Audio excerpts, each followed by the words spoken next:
ప్రజలను ఆ స్థాయికి తీసుకొచ్చారు. అంటే ప్రజలు కేవలం ఇదే రాజకీయం అనుకునే స్థాయికి అన్ని పార్టీలు వాళ్ళ అసమర్థత వల్ల రాజకీయాల స్థాయిని తగ్గించేశారు. యాక్చువల్గా మనం ఒక ఇంట్లో ఉంటే ఆ ఇంటి స్థాయిని పెంచే ప్రయత్నం చేస్తాం, ఆ ఇంటిని చక్కగా దిద్దడానికి ప్రయత్నిస్తాం, కానీ ఆ ఇంటిని మనమే పేడగొట్టాం, దాని మీద బురద మనం చల్లం ఆ ఇంటి మీద. కానీ ఇప్పుడున్న రాజకీయాలు ఏమున్నాయండి? అదే చేస్తున్నారు. అందువల్ల దీన్ని మార్చాలి, రాజకీయాల స్థాయిని మార్చాలి. ఇప్పుడు నేను స్కూల్స్కి కాలేజెస్కి వెళతాను, చాలా చోట పిల్లలు చాలా మందిని అడుగుతాను, ఏంటి మీ ఫ్యూచర్ ప్లాన్స్ అంటే ఒకరు ఇంజనీర్ అంటారు, ఒకరు డాక్టర్ అంటారు, ఒకరు చార్టెడ్ అకౌంటెంట్ అంటారు. ఒక్కరు కూడా రాజకీయ నాయకుడు అవుతాడు అనట్లేదు. అంటే ఏమవుతుంది అంటే రాజకీయాలు ఆదర్శంగా లేవన్నమాట. మా ఉద్దేశం ఏంటంటే కొన్ని సంవత్సరాలు మనం అంతా కలిసి పనిచేస్తే ఫస్ట్ ప్రిఫరెన్స్ ఒక విద్యార్థికి నేను రాజకీయ నాయకుడు అవుతానన్న స్థాయికి రాజకీయాలను తీసుకురాగలగాలి. అప్పుడే మార్పులు సంభవిస్తాయి. లేకుంటే ఓన్లీ కేవలం కుర్చీలో కూర్చోవడమే ప్రాధాన్యం అని చెప్పేసి స్థాయిని తగ్గించుకొని ఏ విధంగా మాట్లాడుతున్నారు చూడండి, మాటలు కూడా ఏ విధంగా మాట్లాడుతున్నారు, ఒకరినొకరు ఎలా తిట్టుకుంటున్నారు.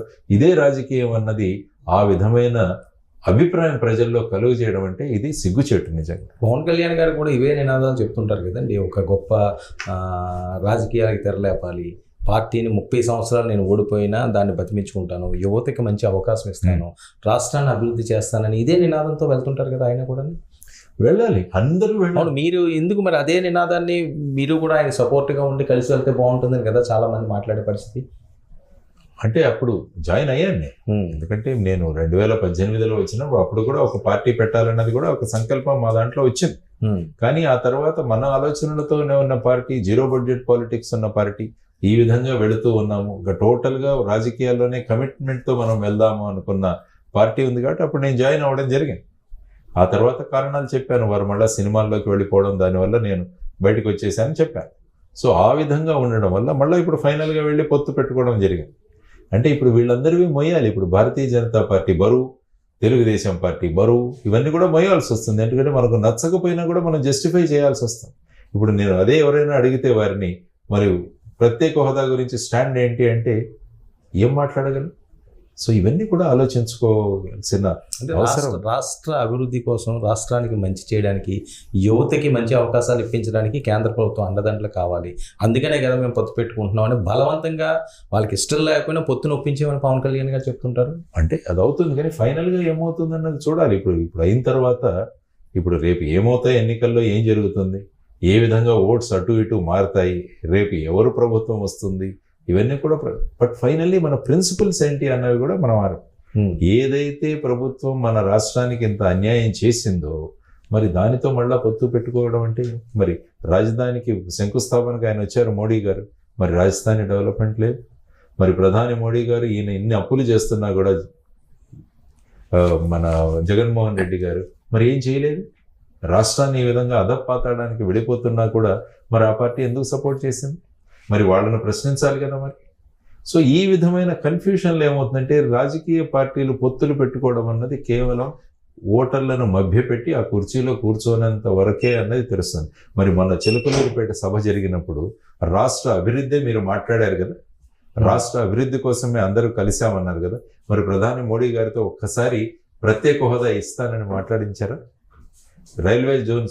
రైల్వే జోన్ ఇస్తాము, స్టీల్ ప్లాంట్ ప్రైవేటీకరణ ఆపేస్తాము, విభజన హామీలన్నీ పూర్తి చేస్తామని మాట్లాడారా? మరి మీరే అన్నారు రాష్ట్ర అభివృద్ధి కోసం పొత్తులు అవసరమని. మరి ప్రధానమంత్రి గారితో ఒక స్టేట్మెంట్ కూడా ఇప్పించలేదేమో. ఇంకా ఉన్నాయి కదా, ఇప్పిస్తారేమో, వైజాగ్ సాక్షిగా ఏమన్నా ఇస్తారేమో. కానీ నేను గమనించిన అక్కడ సెంట్రల్ గవర్నమెంట్ లో ఉన్న పార్టీ ఒకసారి స్టాండ్ తీసుకున్న తర్వాత, ఎందుకంటే మనం వెళ్ళాం వాళ్ళకు పొత్తులని, వాళ్ళు రాలేదు మన దగ్గరికి పొత్తులని.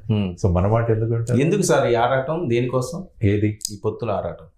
చూడాలి. మరి వాళ్ళందరూ చెబుతున్నది ఏంటంటే ఈ ప్రభుత్వాన్ని దించాలి అన్నదే ప్రధానంగా పెట్టుకున్న ఒక ఎజెండా అని అందరూ మాట్లాడుతున్నారు. ఇప్పుడు తణుకు మీటింగ్ కానీ ఎక్కడ మీటింగ్ కానీ నేను చూస్తే అందులో ఇదే మాట్లాడుతున్నారు. మరి ఫైనల్ గా రాష్ట్రానికి ఏం చేస్తుంది బీజేపీ ప్రభుత్వం అన్న కమిట్మెంట్ ఒకటి ఏదైనా తీసుకున్నారా? పొత్తులకు వెళ్ళినప్పుడు నేను అదే అడిగాను. ఎప్పుడైతే చంద్రబాబు నాయుడు గారు అమిత్ షాతో కలవడానికి వెళుతున్నప్పుడు నేను అడిగాను, వారి దగ్గర నుంచి ఇన్ రైటింగ్ కమిట్మెంట్ తీసుకోండి, మాకు ఇవన్నీ కూడా ఇస్తామని చెప్పిన తర్వాత మీరు ఓపెన్గా ఆ పేపర్ చూపించండి. దెన్ అప్పుడు మీరు పొత్తు పెట్టుకుంటే అది వేరే విషయం. కానీ ఇప్పుడు ఎక్కడ చూసినా కూడా ఫైనల్గా ఈ రాజకీయాల్లో కుర్చీల్లో కూర్చోవాలి, ఆ తర్వాత రాష్ట్రం ఎటైపోయినా పర్వాలేదన్నది. మరి అలా ఉంటే ప్రధాని మోడీ గారు ఎప్పుడు కూడా ఫ్రీబీస్ ఇవ్వకూడదు అంటారు, ఉచితాలు ఇవ్వకూడదు అంటారు. మరి ఈయన ఎన్ని ప్రకటిస్తున్నారు చంద్రబాబు గారు? మరి దాని గురించి ఏంటంటారు? మరి బీజేపీ వాళ్ళు ఎందుకు ఖండించడం లేదు? ఈయన ఫ్రీబీలు ప్రకటిస్తున్నారు, మరి మాకు గిట్టదు అని చెప్పి చెప్పాలి కదా. అంటే పొత్తు అంటే ఏమైనా చేయొచ్చా? ఆయన ఒక పిల్లవాడికి అమ్మఒడి ఇస్తే ఏంటి, ఎంతమంది పిల్లలు ఉంటే అంత అమ్మఒడి ఇస్తానంటున్నారు ఈయన. లాయర్లకు 3,000 అంటే 7,500 అంటున్నారు, వాలంటీర్లకు 5,000 అంటే 10,000 జీతం అంటున్నారు, మరి 3 గ్యాస్ సిలిండర్స్ ఉచితం అంటున్నారు. మరి ఇవన్నీ చెప్పుకుంటూ పోతుంటే మరి రాష్ట్రాన్ని ఎలా ముందుకు తీసుకెళ్తారు? అసలు మేనిఫెస్టోలో చెప్పినవి యాజ్ ఇట్ ఈస్గా అమలు చేసిన ప్రభుత్వాలు ఉన్నాయండి. మేనిఫెస్టోలో యాజ్ ఇట్ ఈస్ గా ఉన్నది చేయాలి. అందుకని ఇప్పుడు చేస్తున్నారు. అసలు ఎక్కడ ఉందా? లేదు, సుప్రీంకోర్టులో నడుస్తుంది ఇప్పుడు. జగన్మోహన్ రెడ్డి గారు కూడా చెప్తున్నారు 99 పాయింట్ మేము అమలు చేశామని. మరి ఒకటి మీద ఉన్నది ముఖ్యంగా ఈ మద్యపాన నిషేధం, అది ఎక్కడ చేశారు మీరు?